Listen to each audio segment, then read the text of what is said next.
Good morning, Joe Marino. Good morning. Good morning. Good morning, guys. How are you? Good to see you. Okay, so you have come out with a press release today, and it is calling on the mayor to do the right thing. What you say is the right thing, Right. And that is to step down as public safety commissioner.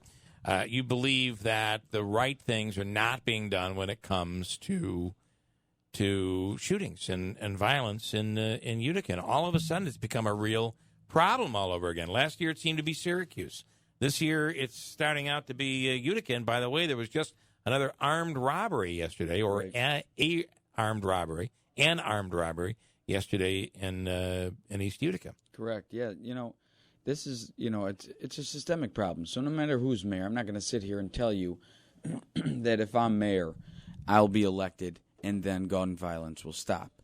What I'm saying is, in this particular case, the mayor really needs to take a hard look at his position as public safety commissioner because, like I've said before, he's not qualified. He's running two departments that just take an innumerable amount of time, and he's being the mayor. So is he trying to tell the people that the mayor is a part-time job and public safety commissioner is a part-time job, or which do you want to focus on? Because what you do is, in the lag of him being public safety commissioner for 8 years, he's tying the hands of our police department. He's clearly making a mockery of our fire department, and he's not allowing these people to have good, innovative relationships, and he needs a professional to build these things. Mm-hmm. And just having a bunch of politicians sit in a room and talk about a task force, which, I do think is a good idea, but it needs community involvement because we do not know as politicians what's happening on the streets. I don't care how many walks you take during the middle of the day when it's sunny out. The fact is the streets are really what need to be heard from, and we're not doing that. And the mayor needs to step down and do what's right for the people of the city because he had the audacity in his new commercial to say that the streets are safer. I don't know for whom, because this, Jeff, is kind of goes back to the idea that the council was willing to add to the complement of the police department. Clearly, we did it. We had the money because the mayor put out $600,000 to each person's pocket in $24 increments. So we had money, we had the willingness to add to the police department, but he's proven time and time again that his safety and his job are more important than your safety and your job because instead of putting that new cop on the streets, he put him in City Hall. So those kind of things, those kind of decisions, they're based on politics, and the people are tired of it. I mean, I'm hitting the streets day in and day out, and the services are what's going down. You could talk all you want about the organic change of downtown, which is wonderful. The Nexus Center wouldn't even be a thing if I didn't, put a stop to the apartment complex that the mayor was trying to promote behind the train tracks. The Nexus Center would have been non-existent if it weren't for my going against that. The mayor wouldn't even let Carl Anise in the building to buy that land. Not even in the building. Rob Esch and Carl Anise had to sit there. So those kind of political decisions are hurting. When you talk about doing these things for potholes and doing them for gun violence, there's a really big difference there, and his silence on this issue is even more concerning. You want to? Okay, I'm sorry. I'll take it. You have the mayor who's has not come on the radio, and I really feel that this is a question that he could answer to because it doesn't right now. There seems to be have been a string of gun cases, gun violence cases in Utica. We've asked him; he has not come on.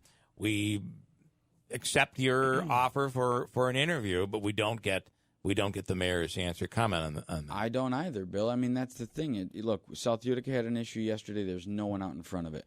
This has been an ongoing issue over and over again. We won't talk about what might be going wrong because, look, the city is going in a better direction, and there was a lot of people that had hands in that. The fact is, though, you can't ignore all the problems just because you want to say everything is better. We're getting better. We're doing great. The thing is, people need leadership. So when you're in West Utica and you're in Cornhill and you tell people the streets are safer, they don't believe you. How do you pay for adding more police officers, and how many police officers would you add? Yeah, I mean, look, I think we need to add public safety and DPW services, and I think that it's actually an easy fix. When you talk about raising revenue, the mayor has said no to a sales tax redistribution of $1 million. I've said it on this air before. The mayor is currently sitting on a contract with the fire department for an increase in service that would bring in an additional $500,000 in revenue. And that $500,000 figure, pardon me, that's not my figure. The mayor commissioned that figure in Albany with this fire department at the time when they were getting along. And then he didn't get along with them anymore, so now he said no to it. So that's $1.5 million. I've told people before, I don't even need to be good at this job to get another $1.5 million the minute I walk into office.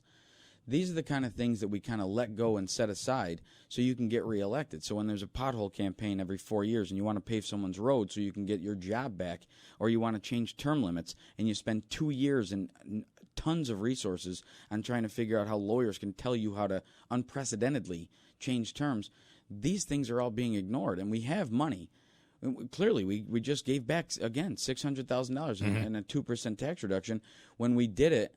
And giving back a one-time shot that will never get these sales again. So those kind of things, these are all real decisions that need to be made. Look, I say it affectionately, sort of tongue-in-cheek, but I'm almost dead serious. I don't know if my 5-year-old daughter was mayor that the downtown infrastructure and the downtown changes wouldn't have occurred. There was no initiative that the mayor put in place to actually promote these things. There is. Let me ask you this on the Rob Esch thing. You talked about Nexus and that project going forward. Am I mistaken that Rob Esch is backing the mayor? Well, he's in the commercial, that's for sure. But I mean, look, there's a lot of money and there's a lot of land that has now currently been sold to the organization that Esch is a part of, Garden Entertainment. Entertainment. Yeah, and look, I'm proud of him. And I have no look. I tell people all the time. I knock on doors. There's Palmieri signs up. I knock on doors all the time. I'm going to represent you just as much as I'm going to represent anybody. When someone calls me and asks me for something to be done, I don't ask them if they voted for me or if they're supporting me. Look, the power of incumbency is pretty great when you get to do these things for these people that are working. And Rob Esch is a great he's an outstanding innovator for the city of Utica. He's been a tremendous asset. He's one of the big reasons that the city is bouncing back. His success with the Commons is our success.